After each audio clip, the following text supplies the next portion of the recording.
Bilioto, o que faz uma pessoa entrar num ringue, num octógono pro tudo ou nada assim, cara? Você pode apanhar, você pode bater, você pode sofrer algum acidente, assim. Como que é essa cabeça, assim? Porque eu imagino que você, quando era criança, não tinha já essa possibilidade ou você pensava em outras possibilidades? Não, assim, eu com 15 anos, eu assisti a primeira vez o UFC. Isso foi em 1993, né? Eu vi o Royce Gracie lutando contra aqueles caras e aquilo me despertou. A princípio, eu via tudo aquilo como um desafio, porque as pessoas tiravam... Eu sou do karatê, né? Tá. Então as pessoas tiravam onda com o karatê. Né? Na época, tipo o quê? Tipo assim, o karatê é dança. Aí eu ficava, não resolve. O karatê, sabe, coisa de filme, né? É verdade, né? O karatê é melhor o cara ter carro, o cara ter um casamento, o cara ter carro, sabe? O cara ter dinheiro, né? Eu já ouvi isso, cara. Falou, o cara tem, né? O lance é o karatê. O cara ter carro, o cara ter iate. Isso. Só que isso... O karatê não era levado muito a sério. Não era levado a sério. Por quê? Porque o sistema de competição que envolveu o karatê muito, né, tirou o lado... Né, agressivo de luta, realmente. Se tornou mais um esporte, vamos dizer assim. Demonstração, né? Uma coisa para demonstração. Não, é competitivo, demonstração, mas competitivo. Entendi. Quando você coloca muita regra no esporte, é o que eu digo sempre, a regra, ela faz o treino. Por que eu vou treinar, bater no saco de pancada, se eu na competição não posso usar isso? Né? Porque se eu bater, eu sou desclassificado. Então, por que eu vou fazer isso? Então, eu não vou perder tempo fazendo isso. Eu vou treinar a minha velocidade. Quanto mais rápido eu for, e eu tenho que parar 4 palmos antes do nariz, quer dizer, 4 dedos antes do nariz do cara. Então, isso, a regra da competição faz o treinamento. Entendi. Né? Então, para que eu vou gastar meu tempo se eu não vou ser campeão? E eu preciso de patrocínio, eu preciso de visibilidade. Então, isso vai tirando a eficiência da arte. Né? E isso foi o que aconteceu com o karatê, pouco a pouco. E o jiu-jitsu conseguiu manter isso, né? Porque eles vinham com a outra atitude, com a atitude de mostrar que o jiu-jitsu era superior. Eles que criaram o Ultimate Fighting, né? Através da família Gracie, que é o Rorion Gracie, que eu conheço gente muito legal também. É mesmo? Conheço o Rorion. Ele tá onde? Tá na Califórnia. Pô, seria legal, né? Tentar falar com ele, né? Quando for pra lá. Não, isso aí... Imagina história, né? Muita história, muito legal. Você faz a ponte pra gente. Não, com certeza. O Rorion, os filhos do Rorion, são todos meus amigos. Mas quando eu tinha 15 anos, morava em Belém do Pará, não existia isso. Eu olhava aquilo não, meu irmão, eu vou lutar contra esses caras. Eu pensava isso, sabe? Então, aquilo me alimentou muito.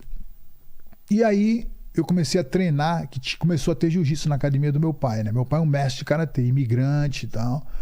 E aí eu comecei a me misturar com os caras, aprender jiu-jitsu. Só fazendo uma pausa. Seu pai veio com que idade? 22 anos. Meu pai veio com 22 anos de navio. Do Japão? 45 dias de navio. 45 dias? E veio com $100 no bolso. Ele veio porque... Por que ele veio? Ele se formou em engenharia, né? E já era terceiro dan de karatê. Sei. Mas, na verdade, ele queria o desafio, sabe? Assim, tinha aquele espírito, né, de desafio, sabe? De ir para um país que ninguém conhecia ele, entendeu? De desbravar, sabe? Bem solteiro. Solteiro, 22 anos. Foi trabalhar no interior do Pará para fazer ponte. Nossa! Nas estradas, né? Com uma empresa japonesa chamada JICA, né? Que é uma empresa que fazia o intercâmbio com o Brasil. E depois de 1 ano de contrato, acabou... Ele tinha que voltar pro Japão, mas ele não quis voltar. Vou ficar. Aí foi ficando, passou fome, pegou malária, um monte de coisa. Nossa, né? Aí, malária? Malária pra caramba, sabe? Aí depois foi pra São Paulo, pra cá, pra São Paulo. Depois foi pra Bahia, né? Rodou o Brasil, aí conheceu minha mãe, casou, depois voltou pra Belém. Ele conheceu sua mãe em onde? Salvador. Pô, ele rodou mesmo, então. Gostou do Brasil. Passou 10 anos em Salvador, teve 3 filhos lá e o 4º filho nasceu em Belém, né? E aí ele foi para Belém. E aí ele criou a academia, desenvolveu a academia, e a gente morava em cima da academia, a gente garoto, né? Então, a arte marcial para mim é como se fez parte, sabe? Foi por osmose, um processo muito natural. A gente brincava na academia, e a academia era uma academia de arte marcial. Tinha judô, depois tinha jiu-jitsu, tinha karatê, tinha kendo, aquela, né? Sei. E assim foi. E aí eu vi o UFC pela primeira vez e eu digo, cara, eu quero fazer isso, sabe? E os caras do jiu-jitsu, sabe? Eram meus amigos, mas ao mesmo tempo tinha um desafio ali, né? Eu digo, vou pegar esses caras no treino, sabe? E eu aprendi um pouquinho de jiu-jitsu para começar a me defender contra eles, né? E aí eu coloquei... A parte do chão... A parte do chão e tudo. E eu coloquei na minha cabeça, cara, um dia eu vou lutar esse negócio. Um dia eu vou lutar esse negócio. Quando eu tinha 17 anos... Você não tinha preconceito, então, em relação à arte marcial? Queria aprender tudo? Não, eu queria aprender tudo. Meu pai era muito mais tradicional. Imagino que sim, né?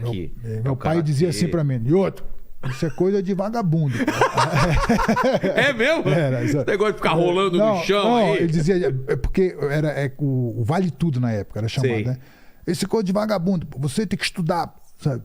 Eu digo, não, pai, mas eu quero lutar esse negócio aqui, né? Ele dizia assim, não, primeiro tem que formar. Eu disse, então tá bom. Só que, na cabeça dele, como era negócio de briga, sabe? Apesar de ele, quando garoto, era brigador demais na rua e tal, depois ele virou um educador, né? Ele disse, não pode isso. Então ele não via com bons olhos. Aí no final ele falou assim, ele muito sábio, ele falou assim, Lioto, sua vida, você que escolhe.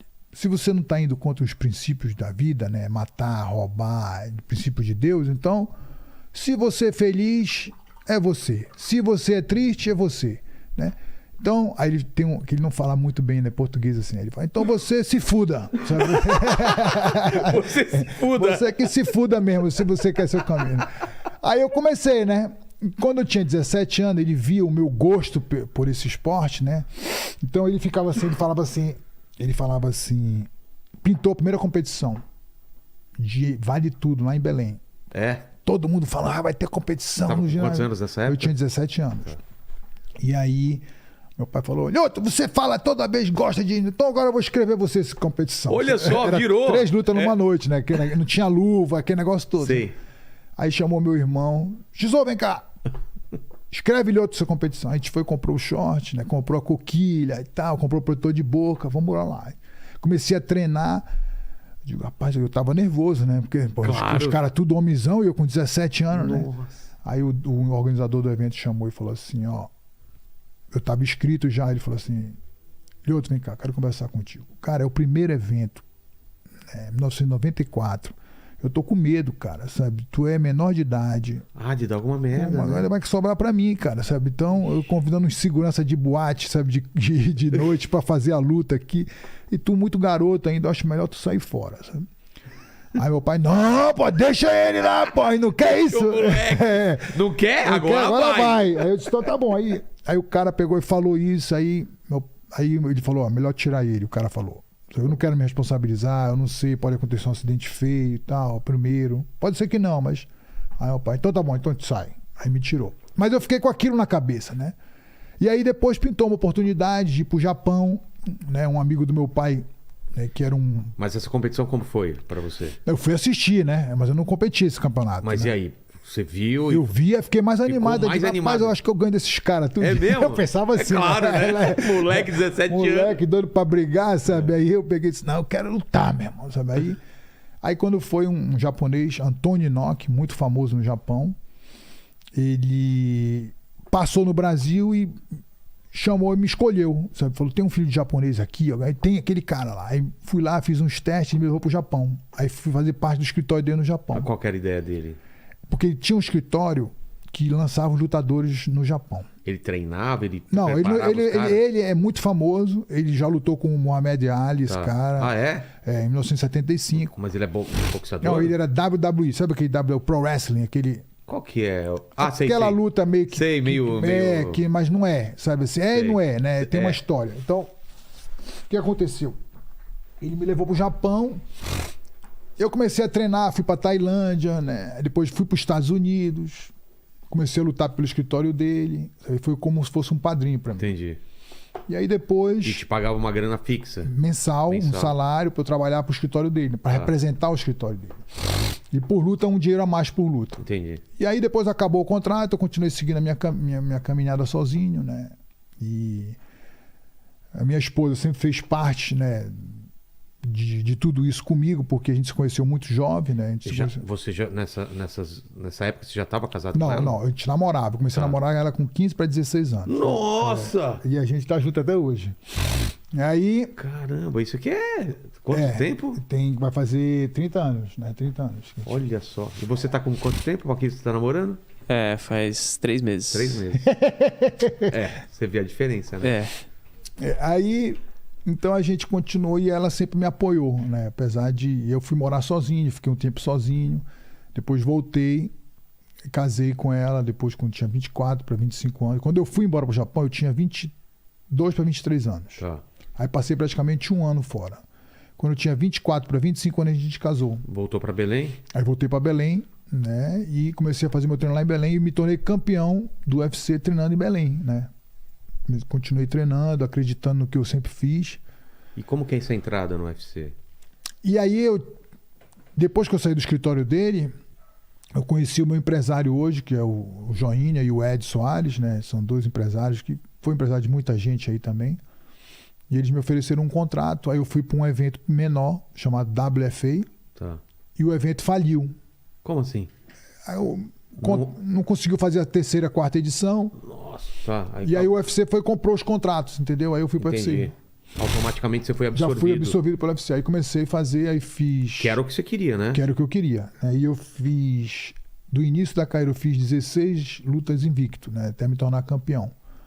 Na verdade, eu não perdi nenhum round, sabe? Tudo pela mesma categoria? Tudo pela categoria 93 quilos. Que é médio... Que é meio pesado. Meio pesado. Meio pesado é uma categoria estranha, né, Paquito? Assim, aquele cara lá, ele é pesado? Não.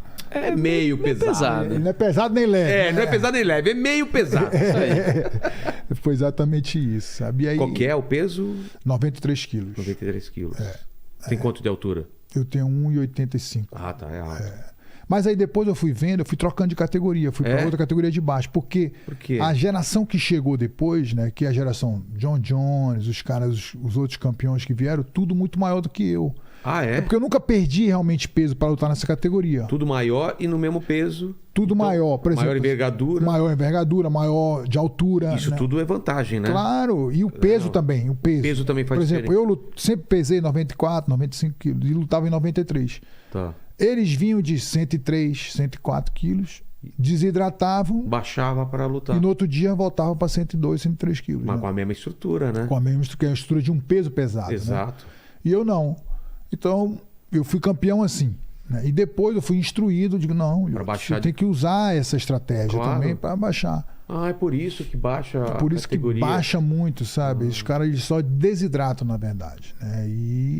E é um processo natural que todo mundo faz hoje, entendeu? Para tomar uma vantagem, vamos dizer assim. Como a pesagem é basicamente 28 horas, 30 horas antes da luta, Dá tempo de... de você repor, recuperar, tomar os minerais, os sais e voltar aquela massa, né? Porque o músculo ele só seca e volta, entendeu? Como se fosse um processo Mas muito o rápido. corpo sofre muito nessa seca? Tem muita gente que sofre, bastante, sabe? É? Assim, e não é muito recomendado. Né? É, então, Pra imagina, tomar saúde não é. diurético, pode? Não, não pode. Não pode. pode tomar diurético, não pode. Hoje tem um controle muito grande em cima disso, até pela saúde Claro, também e porque- pelo doping também, né? Ah, sairia no doping, né? É, né? Sairia no doping. Mas assim, eu olhando assim de fora hoje, né? Eu vejo que foi legal o feito que eu fiz, me tornei campeão, Pô, né? pelo... Pelo UFC e assim, e às vezes a gente olha, eu com 15 anos comecei a fomentar toda essa ideia, né? E 15 anos depois Você tava lá. me tornei campeão, né? Então o sonho ele não se realiza da noite pro dia.